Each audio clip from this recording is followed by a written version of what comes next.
Happy New Year, Redeemer community. I want to chat with you today on the theme of endurance. It's a combination of perseverance mixed with persistence. It's the idea that we're all running a race and we're getting tired in the middle of that race. And the question is, what is it going to take to finish? And we need endurance. It's going to take a desire. It's going to take a big effort. It's going to take endurance. But endurance is an age-old problem. How are we doing as humanity? Are we enduring or are we failing? Which is it? Well, the book of Hebrews has so much to offer us as we look back on a year that's been and as we think ahead on a year that is about to be. Endurance. How well have we endured over this last year? And when it comes to the year that is marked out before us, how will we do? Maybe you're not even a Christian and you're tuned in for this one.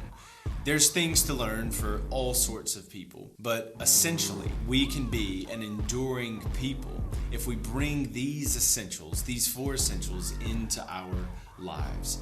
From the book of Hebrews, it has a lot to say about endurance more than any other New Testament book. The context is that we're listening to only one side of a phone call. We can listen in to the things that the author's encouraging the people with, and we can learn about how things are going with them.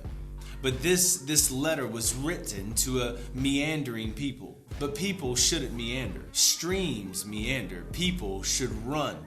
So listen to a few things we can learn so far. In chapter 2, verse 1, we hear the author saying, we must pay attention lest we drift. We must pay attention lest we neglect. You can even hear there meandering, coasting, the temptation to drift. Chapter 3, verse 12 says, take care lest there be an unbelieving heart in you, lest there be a hardness of sin that grows up inside of you and creates an unbelieving spirit. So people were growing lazy in their walk, and they had a false notion of security that was starting to put them at ease. Life was becoming light for these people. Chapter 5, verse 12, we hear this, though by this time you ought to be teachers, you still need milk.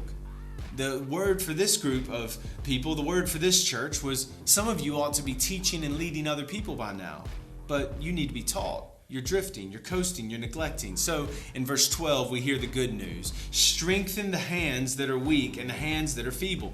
There's hope. There's still time. We can still make a course adjustment here. We can still finish strong, even if we're tempted to meander. Those are the words given to the Hebrew people. Maybe good words for us as we get a chance to look back on a very difficult year that presented all kinds of challenges for us. And even as we sit here, looking out onto an uncertain year ahead, four essentials for endurance. Let's think through them together. Hebrews chapter 12, verses 1 through 3, we'll set those words on the screen and you can see them right here. Therefore, since we're surrounded by such a great cloud of witnesses, let us throw off everything that hinders and the sin that so easily entangles, and let us run with perseverance the race that is marked out before us, fixing our eyes on Jesus, the pioneer and perfecter of our faith.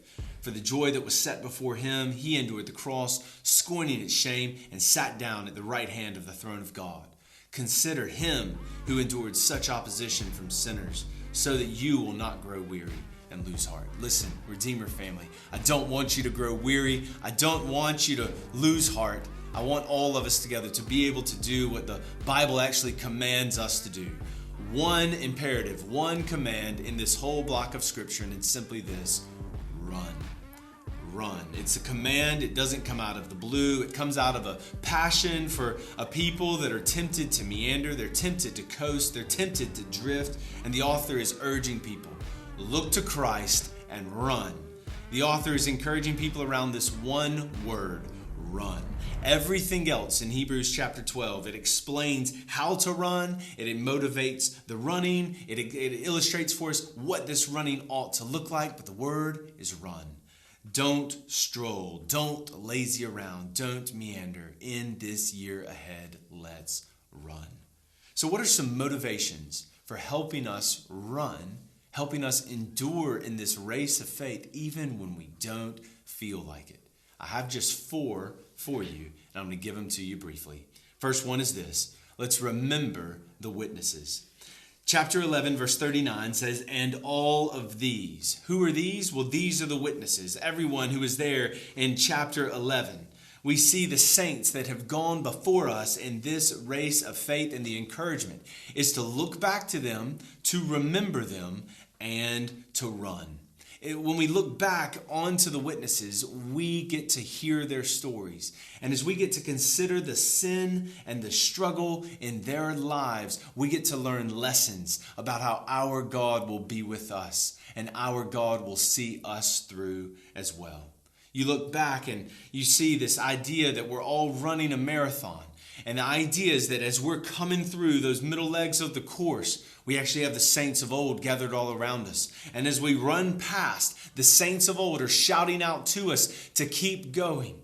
And their message to us isn't to consider the greatness of their lives. Their message to us is to consider their sin, consider their lack of resources, consider their shortcomings, and consider Him who is faithful to lead them through it all. When you look back, we consider in chapter 11, verse 7, we consider Noah who built an ark, but can you imagine the social ridicule that he must have faced?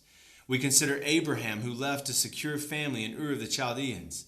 We consider Abraham in verse 9 who chose to live in tents rather than building a secure city. We consider Sarah in verse 10 who trusted God and she bought nappies and a crib, preparing for a baby in her old age. Christians should live differently than the world did if they believed in God.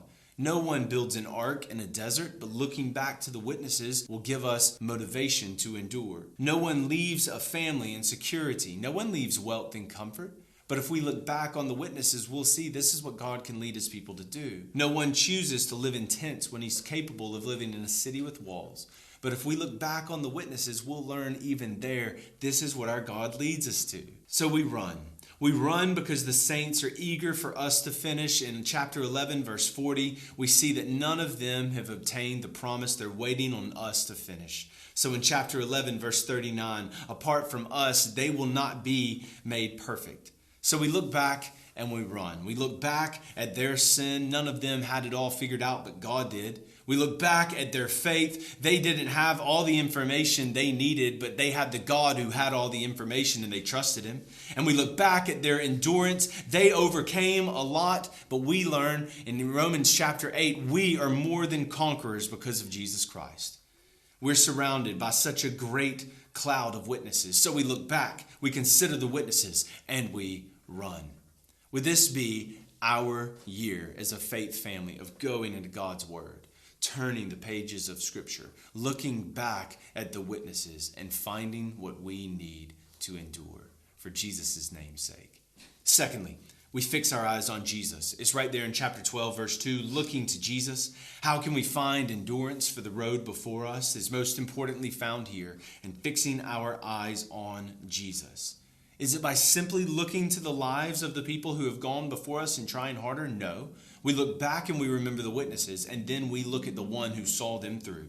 We find strength for the road ahead by remembering the gospel again and again and again.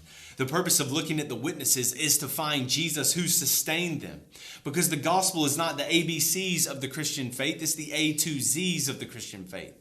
The gospel is not the diving board that we jump into the Christian faith from and then we swim around. The gospel is the pool itself. We never get past the gospel. In this year ahead, let's never move past remembering what God has done for us through Jesus Christ. We draw our motivation to endure by looking to Jesus. So let the eyes of your heart go to Him on this New Year's Day and in all the days ahead this month and this year.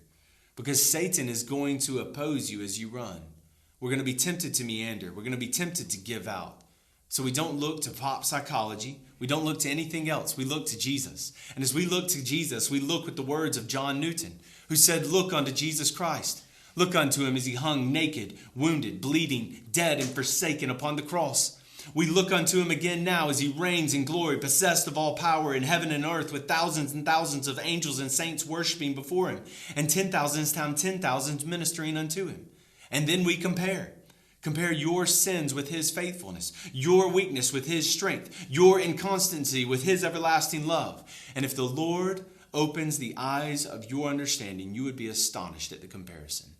Look to the author and perfecter of your faith. Look to Jesus, who gave us the foundation for this race from the start to the end, and run.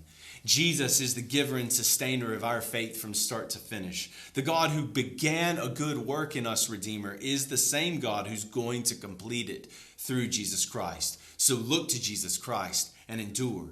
Look to Jesus as you read his word, as you remember the gospel. Trust in him because the Lord is at work.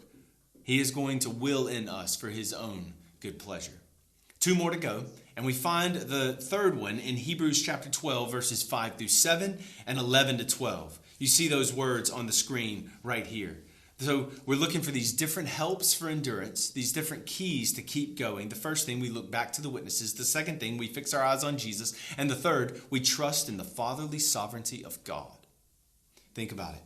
There's actually 2 metaphors in these verses, and the first metaphor is that of a coach. We see the word trained in verse 11, this idea of gymnasia. We get this for our English word, the gym. We are being trained, and in the year ahead, we can grow in our endurance as we remember we have a loving Father who takes us to the gym from time to time to work us out.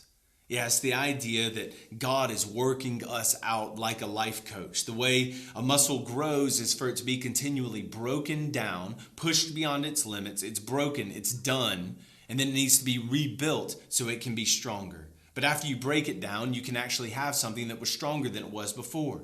And so it is with our faith. This is how we can endure, by remembering the fatherly sovereignty of God at work in our lives. He is at work even in our situations to break our faith down and bring us stronger than we were before. Here's the thing, but when you're being worked out, you actually don't feel like you're getting stronger. You feel like you're getting weaker. You feel like you're just laying on the mat and ready to tap out and be done. But it's actually in those minutes that God is doing his deepest and best work in us. He's preparing us to be stronger in the future. The muscle of our faith will not grow if it is not tested and if it is not broken down. So we can endure as we remember even these words. We have a fatherly gym coach who intends to train us and he intends to make us better. But because of the gospel, he's not going to punish us. He's not trying to avenge any sin in us. He's already paid Jesus 100% for that. And for him to hold us accountable and to cause any of us to suffer because of any of our sin, that would make him unjust. So any pain that we feel in our lives is simply the discipline of his love. And he loves us thoroughly and completely, and he promises to love us to the end. So finally, let's look ahead to the end. Let's look ahead to joy. In a conversational relationship with God, God will prompt us to do various things. God will lead us to share the gospel with people. God will lead us to hold our brothers and sisters in the faith accountable. God will even lead some of us to move and go to hard places and do hard things. God is going to lead us to speak, because the Father will lead his children to do some things that might incur shame and even loss. We need a resource that will allow us to stay true to the way of Jesus, even when we experience shame and even when we experience loss. And that resource is none other than Jesus himself. Jesus was associated with our pain. He knew what it was like to feel the shame of not his own life, but the shame of other people counted to him. And the Bible says, for the joy that was set before him, he endured the cross. Though the Christian life looks like a loss, it is often gain. God enables his people to endure by giving them a superior possession. What was it that kept Jesus going on the cross? What was it as Jesus was stretched out and he felt incredible shame that kept him going? It was you and me. It was a blood-bought people purchased through his sufferings that actually kept him in place and helped him to endure. And Redeemer family, knowing that you were part of the joy that was before Jesus on the cross will make Jesus the joy before us in all that we do. So let's remember these things. Let's hold on to these essentials for endurance, because there's no neutral in the gearbox of Christianity. We're either swimming forward or we're drifting back, but no one gets to tread water in the middle.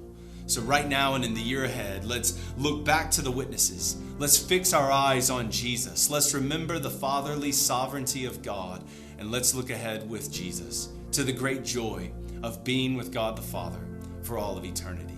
Hanging on to these will help us to endure this week, this month, and this year together. So let's do it.